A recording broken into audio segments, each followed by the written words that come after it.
Life in the Philippines, travel with Dave. I spent years looking for a job. I'm self employed, I make money, but not going to be forever. I'm still young, I'm only 54. So I'm thinking ahead, well, what's going to happen a couple years from now? What if I want to buy a new computer and get a good one, buy a new motorcycle, live in a better hotel, uh, eat at better restaurants? Got to make sure I have a job for a long term plan. Um, because some of my businesses are just going down. It's unpredictable. So the type of job that you can reason that you will be able to find is going to be teaching English online.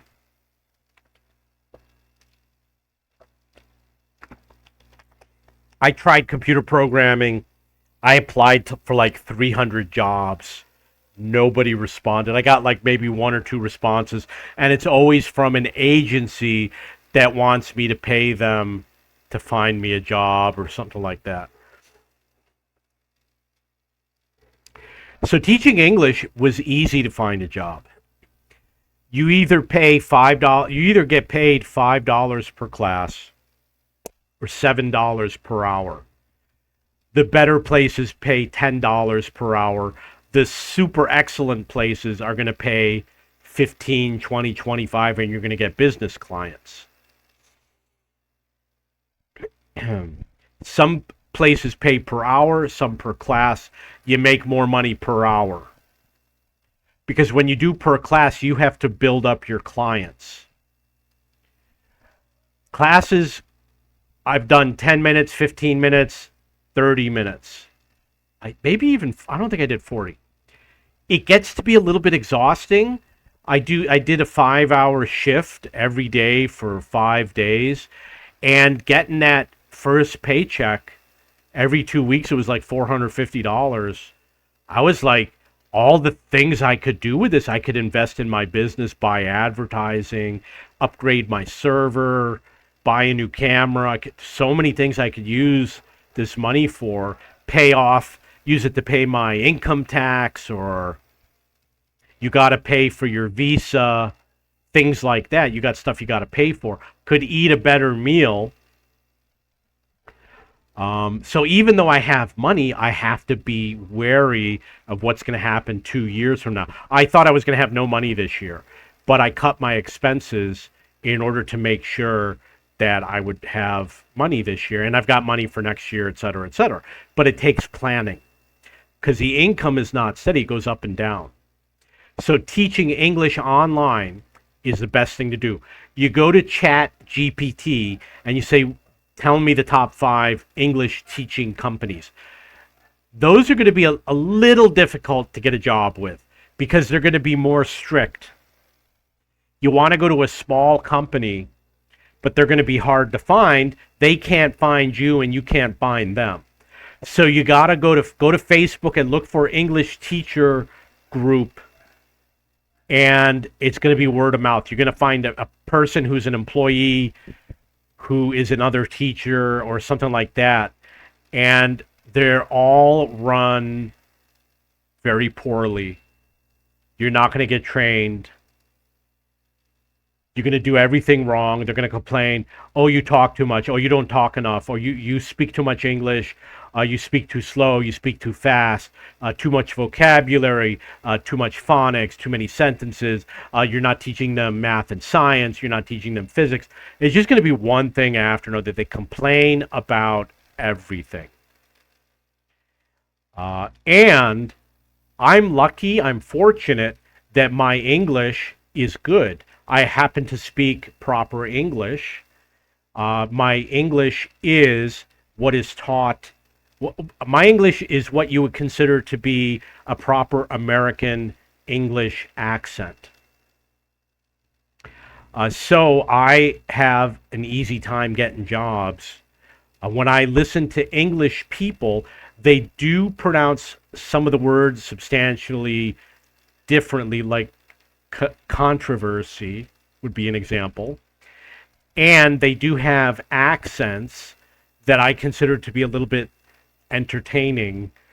And the reason why the British um, teach English is because England, the English government, had a program to teach English around the world, sponsored by the government, but the US government really doesn't do that. When I did my research, I used to own my own English school. All of the English teaching materials came from the British government. Never saw anything from the American government. And I think Sesame Street is now owned by HBO. That's something that I've heard. So, how do you teach English?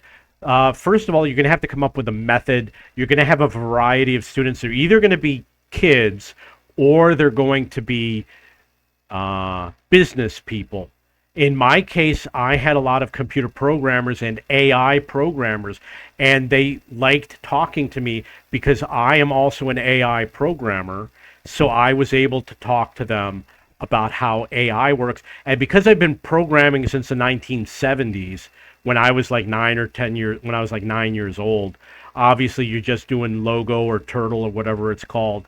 But by 82 or 83, I had the Commodore 64 and I was programming all the time, every day.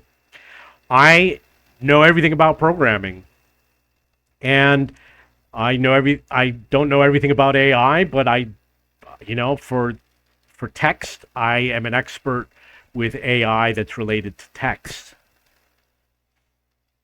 not for images and videos and things like that. Some students are going to be easy to deal with. You just talk to them. You want the student to do most of the speaking, and you just have to like correct their English and do so properly. Like, don't say, hey, you said it wrong. You're supposed to say it like this. You basically, like, if he said, I had day good today, you say, you had a good day today. You say it the proper way, and you ask them to listen and all that. So teaching English is something you can do when you travel. Things like micro jobs, was impossible to find something that paid out. I tried all the different online apps like EarnApp, pay like 50 cents an hour. I never made a penny because they make the tasks impossible. They make it so you're going to get sick and tired and you're not going to complete it. And if you make one mistake, you don't get paid anything. But you got 19 out of 20 right. You don't get paid for the 19, even if it took you 20 or 30 minutes to work on it. They're not up and up. Online surveys, I tried to do it to see what it would be like so I could tell other people what it would be like. It's not worth it. I don't think I got any money from it. If I did, I would have continued doing it to see how much I could have made in a day or in a week, etc. Teaching computer programming, teaching tutoring physics and science, I don't think it's going to happen. I tried and I never got anything from that. There's a high demand from teaching English, but be careful because they've changed the law in China. I think it's part of censorship. They don't want you talking about certain things. You'll see in another video where I talk about UFOs with a Chinese student. He probably got banned from talking to me. They banned teaching English online, so you lost that market.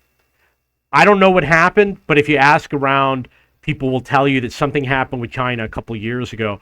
So if people tell you that there's tons of business out there, it's not the way it used to be. It was before I was doing it. They say it's more difficult now to get clients.